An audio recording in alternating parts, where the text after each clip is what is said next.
अवधूत चिंतन श्री गुरुदेव दत्त.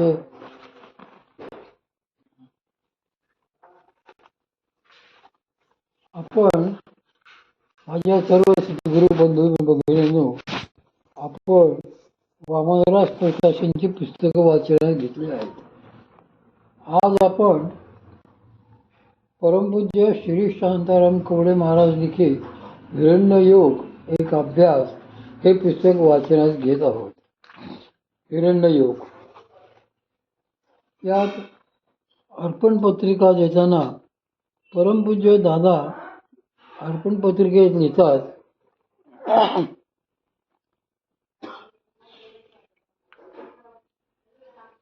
श्री सद्गुरुराया, आपली अमृतमयी परमकृपा त्यांच्या हृदयात गोपीभावाने साक्षात प्रगटली. सर्वावे आपलेच माऊलीपण मिरवून जोपासून त्याने आपल्याच अपार निर्मळ कीर्तीची ध्वजा या कराल कलिकालातही स्वच्छंद फडकत ठेवली. आपणा उभयता बापलेकींच्या अंतरंग संवादाचे हे काही मधुकण, आपल्याच कृपाचांदव्यांचे भक्त चकोर मुखपात्रातील प्रेम प्रतिनाद, आम्हा अज्ञांच्या अनुभूतीला माधुर्य रसवची आणून देणारे हे रसाळ ब्रह्मप्रकाशचे दूतच जणू. आपला शिरीष.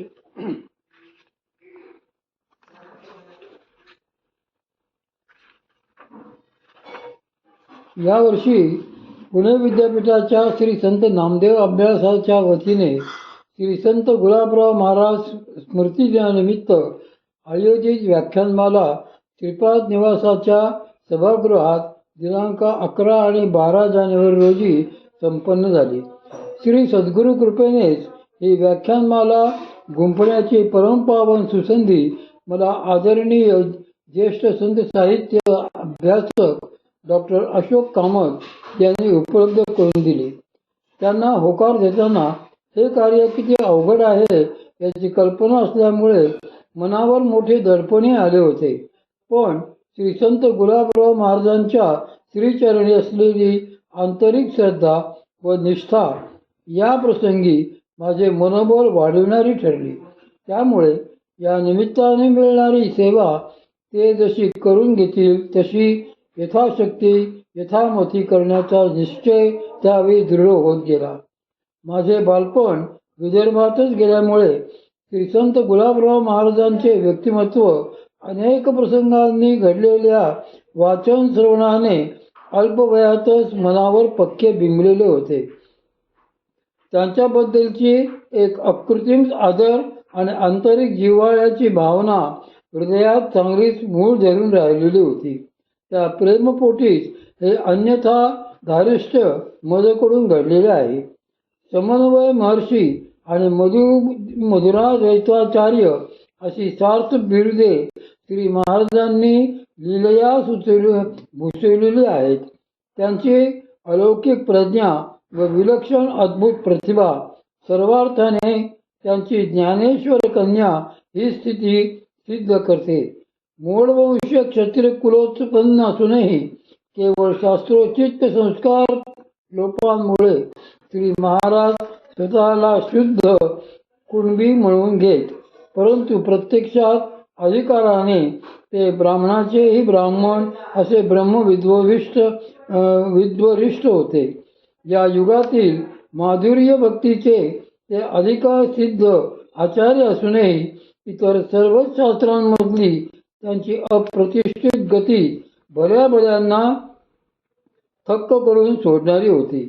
सद्गुरू श्री ज्ञानेश्वर माऊलींच्या कृपेने त्यांच्या हृदयी निगूढ असा महायोग साक्षात प्रगट होऊन पूर्ण पैसावला होता. म्हणूनच तदंतर्गत योगसाधनेचेही स्वानुभूतीपूर्ण विवरण त्यांनी आपल्या योगपर ग्रंथामधून ठिकठिकाणी साक्षेपाने केलेले आहे. योगशास्त्रावर श्री महाराजांनी एकूण 8 ग्रंथ लिहिले. त्याशिवायही साधुबोध, संप्रदाय सुरतरू, विविध पत्रे यातून त्यांची योगपर वेगवेगळी विवरणे तपशीलवार प्रतिक्रियांसह आलेली आहेत. मर्त्य अशा पाच भौतिक देहानेच परमेश्वर प्राप्ती कशी करून घ्यावी हे योगदर्शन शिकवते असे ते सांगत. त्यामुळेही योग हा त्यांच्या विशेष प्रेमाचा, अभ्यासाचा व सहानुभूतीचा भाग होता हे स्पष्ट दिसून येते. श्री महाराजांच्या योगपर ग्रंथांपैकी हिरण्ययोग हा पंचदश यश अंतर्गत लघुप्रकरण ग्रंथ अतिशय आगळा वेगळा आणि सर्वार्थाने महत्वाचा आहे. नाथ संप्रदायाचा एक अतिगूढ साधना विभाग या ग्रंथाच्या निमित्ताने श्री महाराजांनीच सर्वप्रथम इतका सविस्तर आणि उघडपणे सांगितलेला आहे. या ग्रंथावर आजपर्यंत कोणी निरूपण केलेले माहितीच किंवा ऐकवत नाही. साधनाभूतीच्या दृष्टीने अत्यंत महत्वाचा असून देखील हा ग्रंथ अभ्यासकांकडून सतत उपेक्षितच राहिला आहे. या व्याख्यानमालेच्या निमित्ताने प्रस्तुत ग्रंथाचा साक्षेपाने वैयक्तिक अभ्यास घडावा आणि जिज्ञासू श्रोत्यांना त्याचा थोडक्यात पण योग्य परिचय व्हावा हाच उद्देश समोर ठेवून प्रस्तुत विषय व्याख्यानासाठी निवडलेला होता. हा प्रयत्न किती यशस्वी होऊ शकला हे मात्र जिज्ञासू वाचकांनीच ठरवायचे आहे. या पुस्तकासाठी श्री लक्ष्मीकांत देसाई, महार्दोळ, गोवा यांनी उदार अंतःकरणाने व तत्परतेने निधी उपलब्ध करून दिला, म्हणून श्री वामनराज प्रकाशन त्यांचे अंतःकरणपूर्वक आभारी आहे. पुणे विद्यापीठाचे सुप्रसिद्ध कुलगुरू आदरणीय डॉक्टर अशोक कोळसकर यांनी व्याख्यानमाला उपस्थित राहून आणि आपुलकीने शुभेच्छा देऊन जे निरपेक्ष प्रेम व्यक्त केले ते त्यांचे ऋण केवळ शब्दातीत आहे. आदरणीय ज्येष्ठ वेदांती आणि श्रीसंत गुलाबराव महाराजांच्या तत्वज्ञानाचे समर्थ अभ्यासक उपासक डॉक्टर वाना पंडित यांनीही अतिस्नेहाने शुभ आशीर्वाद देऊन मला आनंद उपकृत केले आहे. त्यांचे प्रेम प्रोत्साहन पुढेही असेच निरंतर मिळत राहील याची मला खात्री आहे. शेवटी ही यथाशक्ती पडलेली वेळीवाकडी सेवा इदम नमः म्हणून सद्गुरू श्री ज्ञानेश्वर महाराजांच्या कोमल अमलान श्रीचरणी अत्यादराने समर्पित करतो. आपला श्री शांताराम कवडे.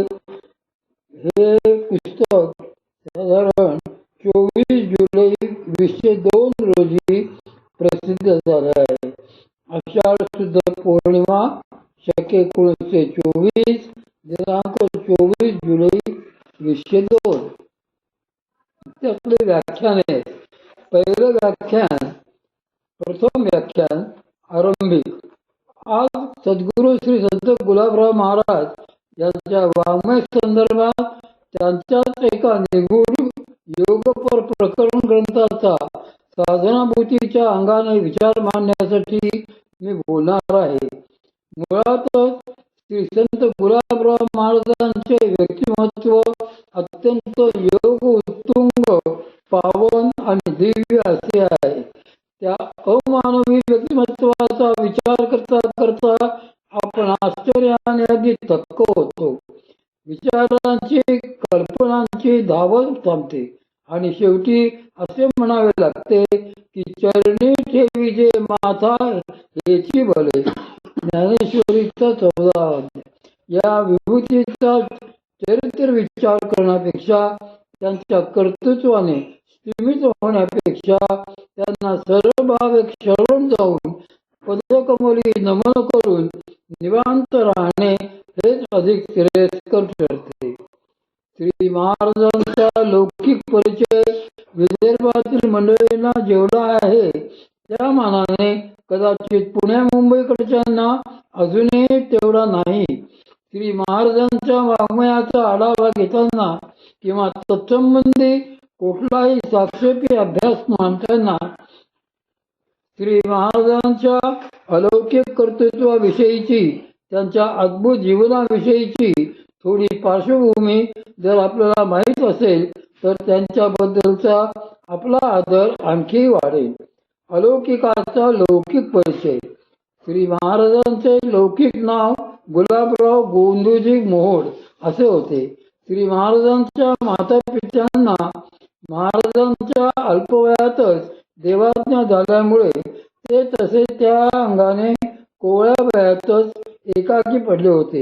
एवढेच नव्हे तर त्यांच्या आयुष्यात नियतिक्रमाने अशीही घटना घडलेली होती की ते त्यामुळे अत्यंत लहान वयातच अंध झाले होते.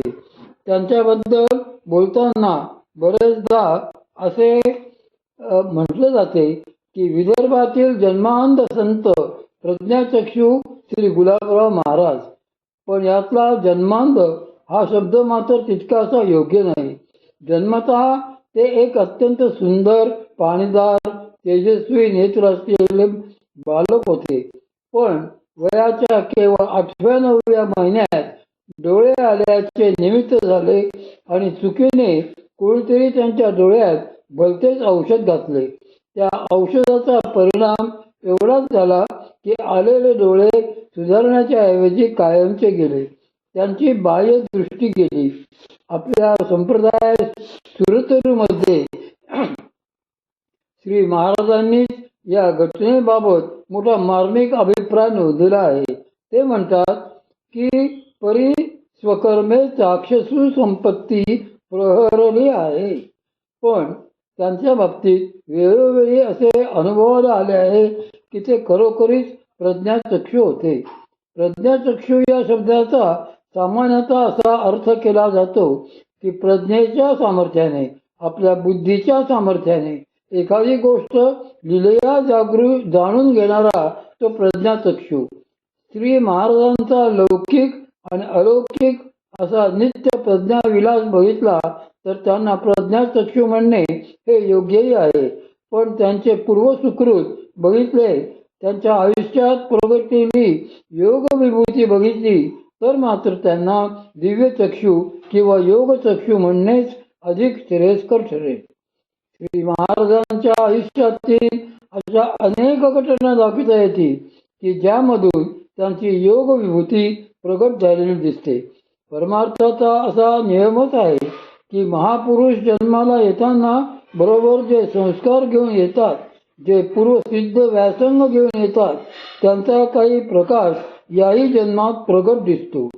श्री महाराज देखील अशा जन्मसिद्ध कोटीतले महापुरुष होते. हे अगदी निर्विवाद सत्य आहे. नाहीतर त्यांच्याकडून वयाच्या अवघ्या 34 वर्षाच्या अल्प कालखंडात एवढे अद्भुत आणि व्यापक कार्य घडलेच नसते. श्री महाराजांचा जन्म आषाढ